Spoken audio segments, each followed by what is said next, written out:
दोस्तों, बॉलीवुड में ऐसे तमाम एक्टर रहे जिनका फिल्मी करियर 30 या 40 साल नहीं बल्कि 50 और 60 साल से भी लंबा रहा है। मतलब एक हिसाब से अगर देखा जाए तो इन्होंने अपनी पूरी जिंदगी ही सिनेमा के नाम कर दी है। इस कड़ी में धर्मेंद्र, मिथुन चक्रवर्ती, अमिताभ बच्चन, रजनीकांत, कमल हसन जैसे एक्टर्स का नाम आता है और सिनेमा में इनके अभूतपूर्व योगदान के लिए हर साल इस फील्ड में से किसी एक को भारतीय सिनेमा के सबसे बड़े अवार्ड दादा साहब फाल्के से सम्मानित किया जाता है।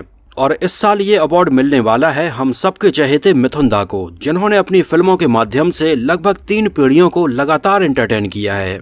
और मैं भी मिथुन दा का बहुत बड़ा फैन हूं और मुझे भी इस बात से बहुत ज्यादा खुशी है कि उन्हें ये दादा साहब फाल्के अवार्ड मिल रहा है। लेकिन मेरा फिल्म इंडस्ट्री से बस एक ही सवाल है, क्या धर्मेंद्र ये अवार्ड डिजर्व नहीं करते हैं, जो मिथुन के करियर स्टार्ट करने के भी लगभग 10 साल पहले से इस इंडस्ट्री में काम कर रहे हैं और आज उनकी उम्र लगभग 88 साल हो चुकी है। बनना चाहता है मैं कौन हूँ,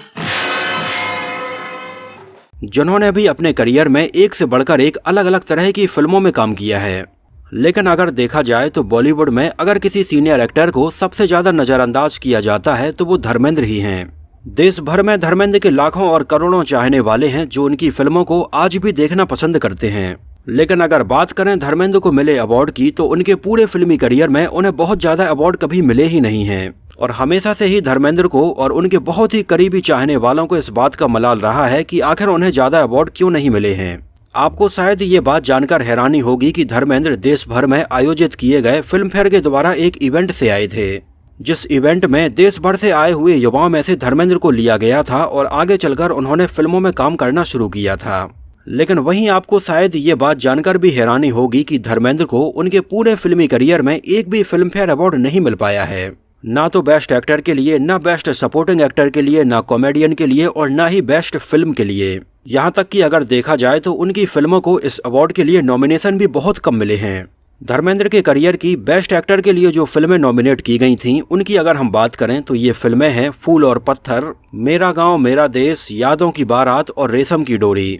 लेकिन इनमें से किसी भी फिल्म के लिए वो बेस्ट एक्टर के अवार्ड नहीं जीत पाए थे। हालांकि आगे चलकर उनके प्रोडक्शन हाउस में बनी फिल्म घायल को बेस्ट फिल्म का फिल्म फेयर अवार्ड जरूर दिया गया था और बाद में फाइनली 1997 में फिल्म फेयर अवार्ड की तरफ से धर्मेंद्र को लाइफ टाइम अचीवमेंट अवार्ड बस मिला है। नेशनल अवार्ड की बात करें तो उनकी फिल्मों को वैसे तो कोई नेशनल अवार्ड भी नहीं मिला है, केवल उनके प्रोडक्शन हाउस में बनी फिल्म घायल को बेस्ट पॉपुलर फिल्म का नेशनल अवार्ड जरूर दिया गया था। जबकि अगर देखा जाए तो जितनी वैरायटी वाली फिल्में धर्मेंद्र ने अपने करियर में की हैं वो बहुत ही कम एक्टर कर पाए हैं। खासकर से धर्मेंद्र की 60s और 70s में काफी कंटेंट वाली फिल्में हमें देखने के लिए मिली थीं। हाल ही में इस साल दादा साहब फाल्के अवार्ड के लिए मिथुन चक्रवर्ती का नाम सामने आया है। लेकिन इस बारे में धर्मेंद्र की वाइफ हेमा मालिनी का ये कहना है कि मिथुन दा बहुत अच्छे एक्टर हैं और ये अवार्ड वो डिजर्व भी करते हैं।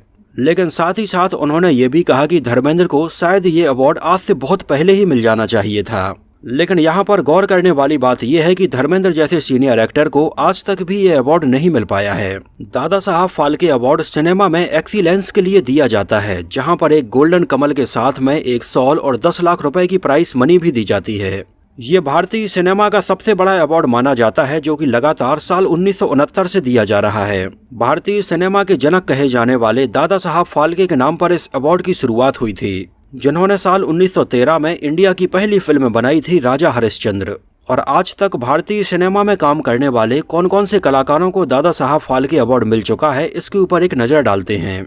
पृथ्वीराज कपूर को 1971 में ये अवार्ड मिला था, राज कपूर को 1987 में, अशोक कुमार को 1988 में, लता मंगेशकर को 1989 में, नागार्जुन के पिता अक्कीनेनी नागेश्वर राव को 1990 में, मजरूह सुल्तानपुरी को 1993 में, दिलीप कुमार साहब को 1994 में, कन्नड़ा सिनेमा के जाने माने एक्टर राजकुमार को 1995 में, शिवाजी गणेशन को 1996 में, बी.आर. चोपड़ा को 1998 में, ऋषिकेश मुखर्जी को 1999 में, आशा भोसले को 2000 में, यश चोपड़ा को 2001 में, देवानंद साहब को 2002 में, मृणाल सेन को 2003 में, श्याम बेनेगल को 2005 में, मन्ना डे को 2007 में, प्राण साहब को 2012 में, गुलजार को 2013 में, शशि कपूर को 2014 में, मनोज कुमार को 2015 में, विनोद खन्ना को 2017 में, अमिताभ बच्चन को 2018 में, रजनीकांत को 2019 में, आशा पारेख को 2020 में, वहीदा रहमान को 2021 में, और 2022 में मिथुन चक्रवर्ती को ये अवार्ड मिल रहा है। हालांकि कोविड की वजह से ये डिले हुआ, इस वजह से ये अवार्ड 2024 में दिया जा रहा है।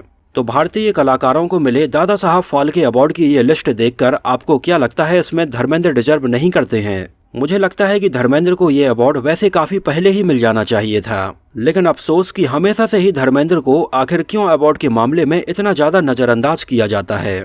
धर्मेंद्र को साल 2012 में पद्म भूषण अवार्ड दिया गया है। मिथुन दा को साल 2024 में पद्म भूषण अवार्ड दिया गया है और 2024 में ही उन्हें दादा साहब फाल्के अवार्ड भी दिया जा रहा है। वैसे अगर देखा जाए तो मिथुन दा जितना स्ट्रगल करके फिल्मों में आए थे और यहाँ पर उन्होंने जिस तरह का काम किया है, उसके लिए मिथुन दा पूरी तरह से ये अवार्ड डिजर्व भी करते हैं। गौर करने वाली बात यह है कि मिथुन दा स्टार्टिंग में एक नक्सली थे, लेकिन बाद में उनके पिता ने उन्हें इस दलदल से बाहर निकाला और मिथुन दा साल 1977 में अपने करियर की पहली फिल्म मृगया में नजर आए। और आप जरा ये बात सोचकर देखिए कि ऐसे कितने एक्टर हैं कि जिन्हें अपनी पहली फिल्म के लिए ही बेस्ट एक्टर का नेशनल अवार्ड मिला हो। और उस समय के हिसाब से क्या, अगर अभी के हिसाब से भी देखा जाए तो ये बहुत बड़ा अचीवमेंट था। मतलब आप सोचकर देखिए कि बिना किसी फिल्मी बैकग्राउंड के कोई बंदा पहली बार किसी फिल्म में काम करता है और उसी के लिए उसे बेस्ट एक्टर का नेशनल अवार्ड मिल जाता है, जो ये दर्शाता है कि मिथुन दा शुरुआत से ही कितने काबिल और कितने फोकस थे। हालांकि मिथुन दा ने अपने कई इंटरव्यूज में ये बताया कि पहली फिल्म के लिए नेशनल अवार्ड मिलना उनके लिए किसी शराब से कम नहीं था। यहाँ पर गौर करने वाली बात यह है कि बेस्ट एक्टर के अवार्ड के बाद भी मिथुन दा को 2 सालों तक कोई भी फिल्म ऑफर नहीं हुई। उस समय मिथुन दा अलग अलग प्रोडक्शन हाउसेस के चक्कर लगाते रहे, लेकिन उन्हें काम नहीं मिल रहा था। और बाद में फाइनली मिथुन दा ने उस समय अमिताभ बच्चन की फिल्म 2 अनजाने में मात्र चंद मिनट का रोल किया था। इसके बाद भी मिथुन दा के साथ में कोई भी बड़ा डायरेक्टर और प्रोड्यूसर काम करने के लिए तैयार ही नहीं था। इस वजह से उस समय मजबूरी में कई लो बजट की फिल्मों में उन्हें काम करना पड़ा। हालांकि 70s में कई बेहतरीन फिल्में करने के बाद भी वो बॉलीवुड के ए लिस्ट एक्टर्स में काउंट नहीं किया जाता था, लेकिन फिर भी मिथुन दा इसमें पीछे नहीं हटे। वो लगातार फिल्में करते ही जा रहे थे और धीरे धीरे जब मिथुन दा की फिल्में ऑडियंस पसंद करने लगीं, तो आगे चलकर उन्हें अच्छे डायरेक्टर और प्रोड्यूसर्स के साथ में भी फिल्में मिलने लगीं।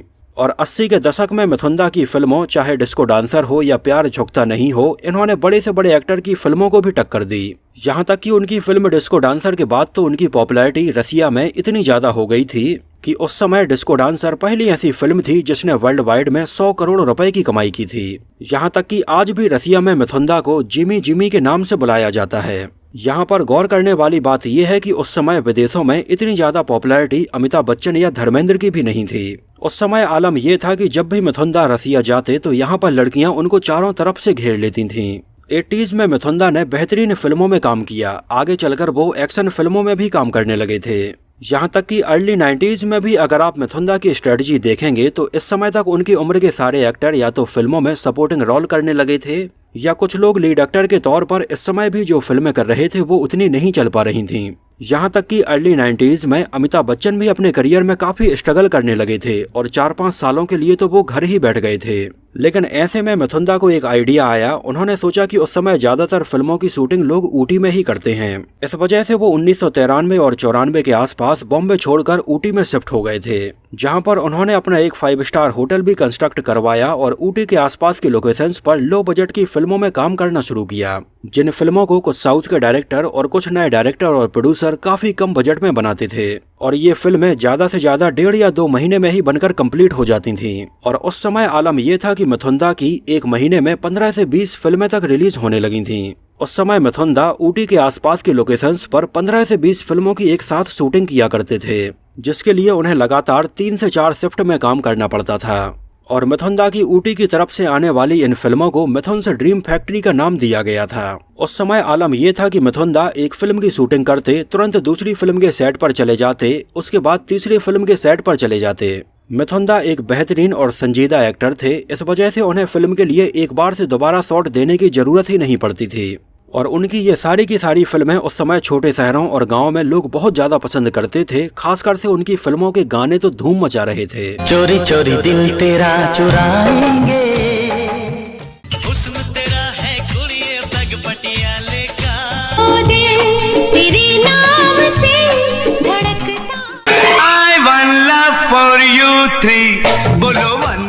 हालांकि उस समय मिथुन दा को इस तरह से बल्क में फिल्में करने को लेकर कई लोगों ने बहुत ज्यादा क्रिटिसाइज भी किया है, लेकिन यहाँ पर गौर करने वाली बात यह है कि एक तरफ मिथुन दा जहाँ इन बी ग्रेड फिल्मों में काम कर रहे थे, तो वहीं दूसरी तरफ एक बार फिर से 1993 में उन्हें उनकी फिल्म ताधीर कथा के लिए बेस्ट एक्टर का नेशनल अवार्ड मिला था। मतलब कई एक्टर अपने पूरे फिल्मी करियर में एक बार भी नेशनल अवार्ड नहीं जीत पाते हैं और मिथुन दा ने तो 2 नेशनल अवार्ड जीत लिए थे। आगे चलकर 1996 में भी उन्हें बेस्ट सपोर्टिंग एक्टर के लिए फिल्म स्वामी विवेकानंद में नेशनल अवार्ड मिला था। तो एक एक्टर अपने करियर में और कितने ही नेशनल अवार्ड जीतेगा। उस समय ऊटी फैक्ट्री की फिल्मों में काम करने को लेकर मिथुन दा का ये कहना था कि उस समय ये सारी फिल्में वो अपने बच्चों के फ्यूचर के लिए कर रहे थे। उन्होंने बताया कि उन्होंने अपने बचपन में जिस तरह का स्ट्रगल देखा है, कई दिनों तक तो उन्हें खाना तक नसीब नहीं होता था।